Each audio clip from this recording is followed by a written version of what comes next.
Halo, Assalamualaikum warahmatullahi wabarakatuh. Jadi di video ini saya akan menyelesaikan suatu soal di mana soal tersebut akan menggunakan ujian dapat satu arah dan kita mengerjakannya dengan bantuan software ARC dan juga software SPSS. Langsung saja kita lihat soalnya seperti berikut ini. Ini kita bisa lihat soalnya terdapat suatu tabel berisi teknik pencampuran dan kekuatan tarik, di mana kekuatan tarik berisi nilai dan teknik pencampuran berisi angka 1, 2, 3, dan 4. Dan pertanyaannya adalah apakah terdapat perbedaan rata-rata kekuatan tarik semen Portland pada keempat teknik pencampuran? Pertanyaannya lagi, jika ya teknik pencampuran mana saja yang rata-rata kekuatan tarik yang berbeda dan yang kekuatan tariknya sama. Nah, untuk bisa mendapatkannya, kita bisa menggunakan software ARC ataupun software SPSS. Yang pertama, saya ingin menjalankan di software ARC terlebih dahulu. Hal yang pertama dilakukan adalah kita membuat file dengan format txt. Jadi bisa sebagai berikut. Jadi dari Excel kita membuat format txt-nya akan menghasilkan file sebagai berikut. Ada dua variabel, kekuatan tarik sama teknik pencampuran. Mengikuti tabel yang ada di soal, kekuatan tarik berisi nilai-nilai dan teknik pencampuran berisi angka 1, 2, 3, 4, 1, 2, 3, 4. Setelah membuat file yang ada di txt ini, kita bisa lanjutkan ke AR-nya. Kita bisa mengerjakan di AR-nya. Nah, hal yang pertama yang bisa kita lakukan itu adalah kita get WD terlebih menjalankan sintaks get WD, dimana get WD ini adalah menyatakan tempat penyimpanan file txt kita tuh di mana gitu. Terus set WD ini kita bisa menuliskan hasil dari yang dituliskan dari get WD.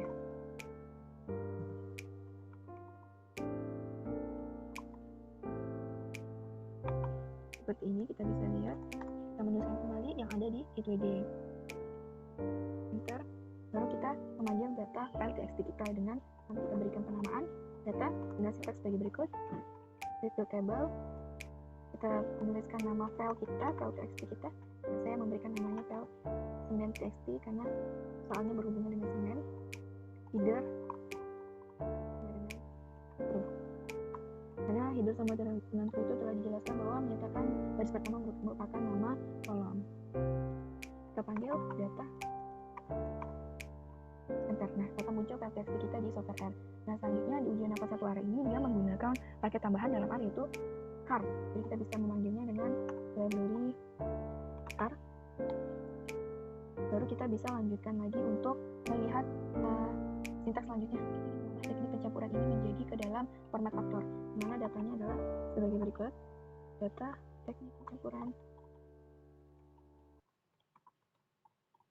Teknik pencampuran sebenarnya kita mengubahnya ke dalam bentuk faktor.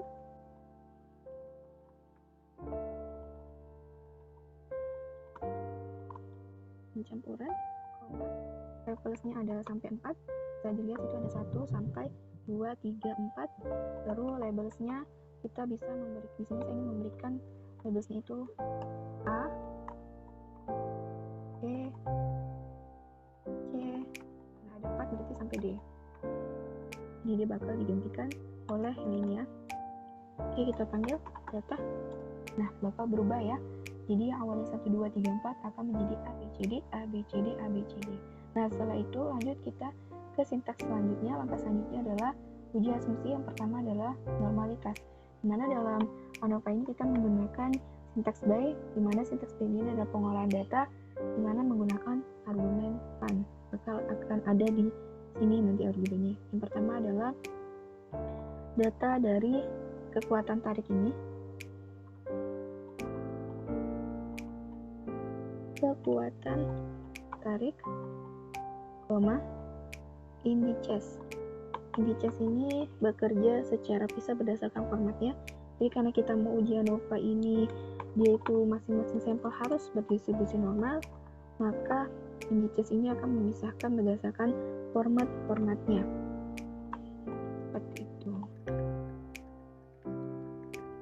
Nah, setelah itu baru ke argumen fun yang telah saya jelaskan bahwa dalam by itu akan menggunakan argumen fun yang akan diisi dengan sintaks normalitas yaitu Shapiro test. Seperti berikut kita cek lagi. Nah, bakal muncul bakal muncul Sapiro atau p-value dari masing-masing format, dimana A di sini ada W sama p-value. W adalah statistik kehitung, dan di sini p-value akan dilanjutkan ke uji hipotesis, karena kita bisa lihat bahwa semua atau masing-masing sampel ini memiliki nilai taraf signifikasi lebih dari 0,05. Kita bisa menyimpulkan bahwa kita gagal tolakan 0, dan bisa disimpulkan bahwa semua sampel ini berasal dari populasi yang berdistribusi normal. Di sini saya menggunakan taraf signifikansi 0,05. Karena uji normalitas telah terpenuhi, kita lanjut ke uji variansi. Mana kalau uji kesamaan variansi, karena kita tahu bahwa ANOVA itu harus memiliki populasi yang memiliki variansi yang sama. Uji variansi itu menggunakan Levene test, dimana Levene test ini kita menuliskan kekuatan tarik. Ini adalah sintaksnya, kekuatan tarik dan teknik pencampuran. Ini maksudnya adalah seperti ini. Kekuatan tarik itu merupakan variabel tarikat, sedangkan teknik pencampuran itu adalah sebuah faktor, berarti faktor yang mempengaruhi variabel tarikat. Kekuatan tarik, teknik pencampuran, kita menggunakan data, pemberian nama data, baru data, dengan center kita gunakan min. Kita panggil uji variansi, apakah memiliki variansi yang sama ataupun beda. Nah, di sini dilihat bahwa memunculkan nilai derajat bebas, nilai hitung, dan juga nilai p-value. Kita fokus ke p-value-nya, bahwa p-value-nya itu lebih besar dari taraf signifikasi 0,05, sehingga dapat disimpulkan bahwa populasi ini memiliki variansi yang homogen atau kesamaan variansi. Nah, kita bisa lanjutkan lagi ke langkah berikutnya, yaitu uji ANOVA. Uji ANOVA satu arahnya, di mana kita menggunakan sintaks ALF, baru kekuatan tarik, baru teknik pencampuran. Seperti ini, baru data sama dengan data. Baru kita panggil uji ANOVA. Summary, harusnya summary uji ANOVA. Nah, ini ya, kita bisa lihat di sini ada derajat bebas, ini adalah jumlah kuadrat, ini adalah kuadrat tengah, nilai hitung, dan juga p-value. Kita fokus kepada p-value-nya. Ternyata p-value-nya itu lebih kecil daripada 0,05. Jadi, dapat disimpulkan ternyata terdapat perbedaan rata-rata kekuatan tarik terhadap teknik pencampurannya. Karena terdapat perbedaan rata-rata, kita ingin mengetahui nih, di mana sih sampel yang memiliki perbedaan rata-rata. Maka dilakukanlah uji lanjut, di mana uji lanjut ini biasanya menggunakan sintaks post-host, dan di sini kita menggunakan 2K HSD. HSD sama dengan uji ANOVA. Uji lanjut. Nah, di sini kita bakal mendapatkan hasil seperti ini, dan kita bisa fokus ke p-ejected-nya. Jika p-ejected-nya lebih kecil dari taraf signifikasi, di sini saya menggunakan 0,05, berarti disitulah terdapat perbedaan rata-rata sampel. Ternyata di sini ada 0,01, ternyata lebih kecil daripada 0,5, itu terdapat antara D dengan A. 0,002 lebih kecil daripada taraf signifikansi 0,05, itu antara D dengan B, dan 0,02 lebih kecil daripada 0,05, itu terdapat di D sama C. Nah, ini dilakukan di software R. Selanjutnya kita lanjutkan ke software SPSS. Nah, selanjutnya kita coba di SPSS. Apakah SPSS itu memiliki nilai yang sama dengan R? Jadi kita lanjutkan di sini. Yang pertama adalah kita ke variabel Q, kita menginput data. Di sini kita masukkan ke pertama adalah kekuatan, samaan aja kekuatan. Terusnya ini adalah kekuatan, dan sini adalah tekniknya. Nah, di sini kita rubah supaya lebih enak dilihat, kita rubah desimalnya menjadi 0, dan di teknik kita berikan codingan. Jadi yang pertama itu adalah A besar, seperti yang kita lakukan di R. Yang kedua itu adalah B besar. Yang ketiga itu adalah C besar. dan yang keempat itu adalah D besar. Oke, nah selanjutnya kita dan kita ke data view. Di sini kita bisa masukkan nilai-nilainya kan. Nah, selanjutnya teknik pun juga sama.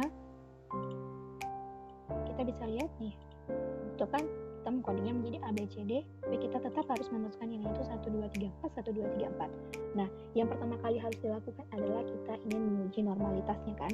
Yang pertama adalah kita pilih Analyze, for Descriptive Statistics, kita ke Explore.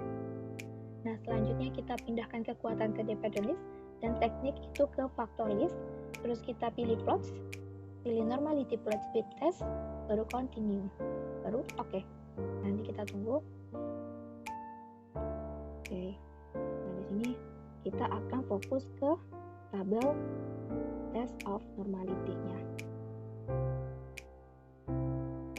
Dimana test of normality-nya itu terdapat di sini. Nah, kita fokus ke sini.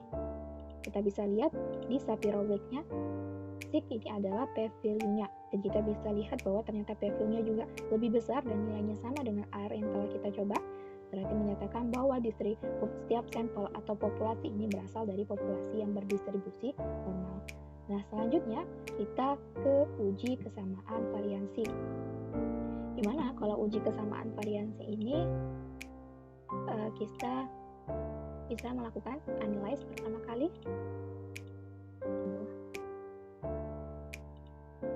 Kita ke analyze, baru kita ke compare means, kita one way ANOVA, kita masukkan dependent list, yaitu kekuatan, teknik itu faktor, kita pilih ke option, kita centang homogeneity of variance, dimana hasil dari ini akan menampilkan dua, yaitu uji kesamaan variansi dan perbedaan rata-rata.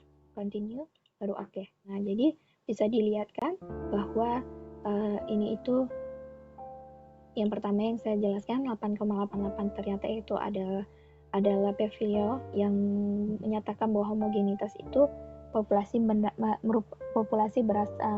itu memiliki kesamaan variansi atau variansi yang homogen, dan ANOVA ini kita lihat dari sini 0,00 ternyata sama dengan software R, itu lebih kecil daripada taraf signifikasi 0,05 sehingga dapat dinyatakan dia tolak H0 dan disimpulkan terdapat perbedaan rata-rata.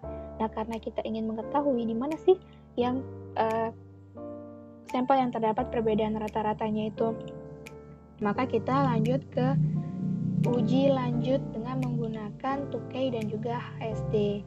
Dimana kita pertama pilih analyze lagi, compare means lagi, one way ANOVA, kita pilihnya post host, kita centang 2K dan juga kita centang dukan, lalu continue dan oke. Nah, langsung kita lihat outputnya, output dari 2K dan dukan. Jadi setelah kita lakukan analyze terdapat dua table. Jadi yang pertama ada table multiple comparisons, dimana kita bisa lihat bahwa yang bertanda bintangnya menunjukkan terdapat perbedaan rata-rata. Di sini ada teknik pencampurannya A ternyata berbeda dengan teknik pencampuran yang D karena terdapat bintang di teknik pencampuran yang D. Kita lihat lagi teknik pencampuran yang B ternyata beda dengan teknik pencampuran yang D. Teknik pencampuran yang C ternyata beda dengan teknik pencampuran yang D. Dan teknik pencampuran yang D yang sebelumnya telah dijelaskan berbeda dengan A, berbeda dengan B, dan berbeda dengan C. Jadi perbedaan rata-ratanya berbeda. Lanjut ke tabel yang kedua. Tabel yang kedua ini adalah homogeneous subset, di mana di sini ada uji 2K dan juga uji dukan. Kita pertama adalah uji 2K-nya. Kita lihat bahwa ternyata D itu hanya sendiri di kolom pertama, jadi dapat dinyatakan bahwa D itu tidak sama dengan C, tidak sama dengan A, ataupun tidak sama dengan B. Sedangkan di kolom kedua, C sama dengan A, C sama dengan B, atau A sama dengan B, itu memiliki perbedaan rata-rata yang sama. Untuk kedungkan juga bisa mendapatkan hasil yang lain, di mana di sini uji dungkan yang A ini, yang D itu yang dia terletak di kolom sendiri, jadi dapat dinyatakan bahwa teknik pencampuran dia berbeda dengan C, berbeda dengan A, dan juga berbeda dengan B, sedangkan di kolom kedua menyatakan bahwa teknik pencampuran C itu sama dengan teknik pencampuran A, tapi berbeda dengan teknik pencampuran D dan berbeda juga dengan teknik pencampuran yang B. Sedangkan di kolom ketiga juga B menyatakan tidak ada yang sama. Jadi B itu berbeda, teknik pencampuran B berbeda dengan A, teknik pencampuran B juga berbeda dengan C, dan teknik pencampuran B juga berbeda dengan D.